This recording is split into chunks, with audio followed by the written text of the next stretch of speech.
नमस्कार। इस वीडियो में हम लोग जानेंगे कि संस्कृत की जो 7 विभक्तियां हैं उन विभक्तियों का अर्थ क्या है।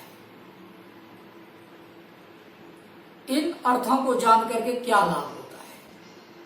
लाभ तो साफ स्पष्ट है, आप लोग भी जानते ही हैं कि जब तक हमें विभक्तियों का ज्ञान नहीं होता है तब तक हम उन शब्दों के प्रयोग में सिद्धस्त नहीं हो पाते कि जो हमारे सामने स्वरूप आता है, एक शब्द का एक रूप आता है।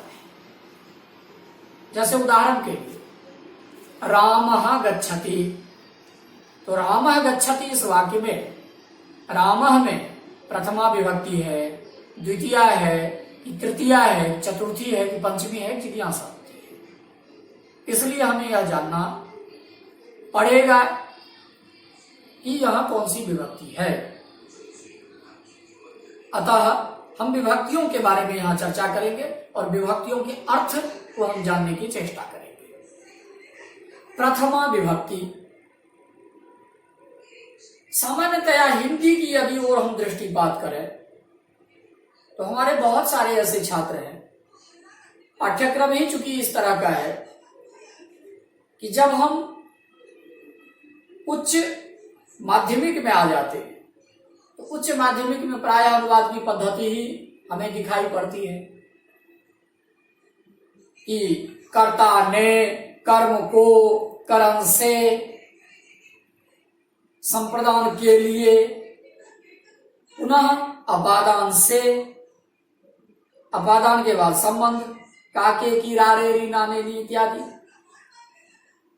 और संबंध के बाद अधिकरण में पर।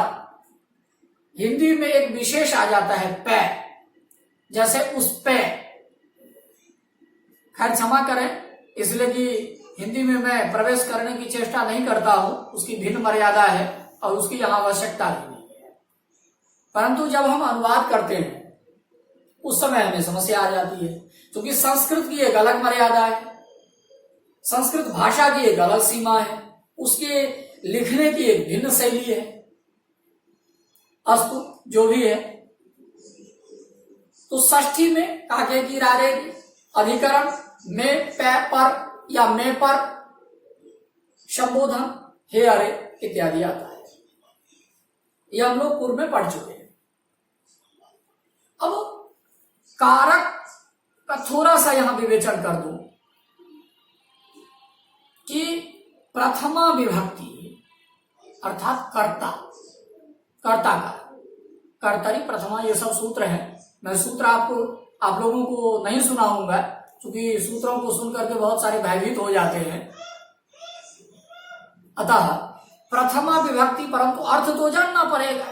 बगैर अर्थ जाने हम प्रयोग में सिद्धस्त नहीं हो पाएंगे। अतः आप लोग अर्थ जानने की चेष्टा करें। प्रथमा विभक्ति जहां जहां वाक्य में कर्ता है वहां पर प्रथमा विभक्ति का प्रयोग होता है। कर्तरी प्रथमा। अब एक भिन्न विषय उपस्थित होता है जो कर्मणि प्रयोग के बारे में आता है। उसका प्रयोग हम बाद में करेंगे जब हम वाक्य निर्माण शुरू कर लेंगे, और कर्तृ प्रयोग में जब हम लोग सिद्धस्त हो जाएंगे तब फिर हम लोग कर्मणि प्रयोग की ओर जाएंगे जहां पर कर्म में भी प्रथमा की जाती है, लेकिन वह भिन्न मामला है। यहां की जो व्यवस्था है कर्तरी प्रयोग में, अर्थात 3 प्रकार के जो वाक्य होते हैं, 3 प्रकार के वाक्य होते हैं। एक कर्तरी प्रयोग, एक कर्मणि प्रयोग और एक भावे प्रयोग संस्कृत में। तो कर्तरी प्रयोग का यहां पर मैं विवेचन कर रहा हूं, जिसमें कि कर्ता जहां जहां है वहां प्रथमा विभक्ति होती है, कर्म जहां जहां है वहां द्वितीया विभक्ति होती है, करण जहां जहां आपको वाक्य में दिखाई देता है वहां तृतीया विभक्ति का प्रयोग किया जाता है, संप्रदान जहां है वहां चतुर्थी विभक्ति का प्रयोग किया जाता है, अपादान जहां है वहां पंचमी विभक्ति का प्रयोग किया जाता है, जहां संबंध दिखाई देता है वहां षष्ठी विभक्ति का प्रयोग किया जाता है, जहां अधिकरण दिखाई पड़ता है आपको वहां पर अधिकरण का प्रयोग किया जाता है, अर्थात सप्तमी विभक्ति का प्रयोग किया जाता है। और संबोधन तो संबोधन है, जहां हे अरे इत्यादि हो वहां पर संबोधन, अभिमुखीकरणम संबोधनम, यह संबोधन हो गया। तो इस प्रकार से सामान्य रूपे यह विभक्ति का ज्ञान हुआ। अब मान लीजिए कि कर्ता यदि दो हो तो क्या करें, तो फिर प्रथमा विभक्ति तो निश्चित रूप से है, और प्रथमा विभक्ति द्विवचन का प्रयोग करेंगे हम। यदि बहुत सारे हैं, 3 या 3 से अधिक हैं, तो बहुवचन का प्रयोग करेंगे।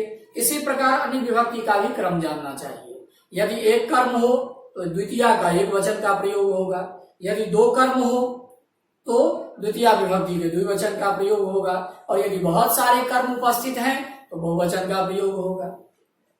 इसी प्रकार तृतीया में भी, चतुर्थी में भी, पंचमी में भी, षष्ठी में भी और सप्तमी में भी जानना चाहिए। संबोधन में भी इसी प्रकार जानना चाहिए कि विभक्ति तो वही रहेगी जिस आधार पर हम विभक्ति निर्धारण करते हैं, परंतु यदि इसमें वचन की समस्या उत्पन्न हो रही है कि कितने संख्या आखिर कितनी है उनकी, तो फिर उस हिसाब से हम एक वचन, द्विवचन और बहुवचन का प्रयोग करते हैं।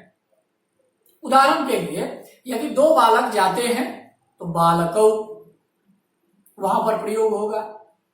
यदि बहुत सारे तो बालकाः का प्रयोग होगा। उसी प्रकार द्वितीया का बालकम, पुनः बालकौ, बालकान। मैं रूप रटने के लिए आपको नहीं बोल रहा हूं, अतः भयभीत ना हो। रूप रटवाना उद्देश्य नहीं है, परंतु अर्थ बताने के लिए कि किस प्रकार से हमें प्रयोग करना है, स्वरूप हमें इसी प्रकार का मिलेगा। अतः इसके बाद हम धातु के बारे में चर्चा करेंगे। कारण एक पक्ष हमारा अब लगभग तैयार है, जो शब्द वाला पक्ष था। ऊपर में 3 वचन, एक वचन, द्विवचन, बहुवचन, और बाएं साइड में प्रथमा से लेकर के और सप्तमी विभक्ति, अंतिम में संबोधन। ये एक स्वरूप हो गया। अब प्रथमा विभक्ति के साथ में हमें वहां प्रयोग करना है, और भी बीच बीच में समस्याएं आएंगी जिसका मैं समाधान करते रहूंगा। संप्रति मैं आप लोगों से विदा लेता हूं। नमस्कार।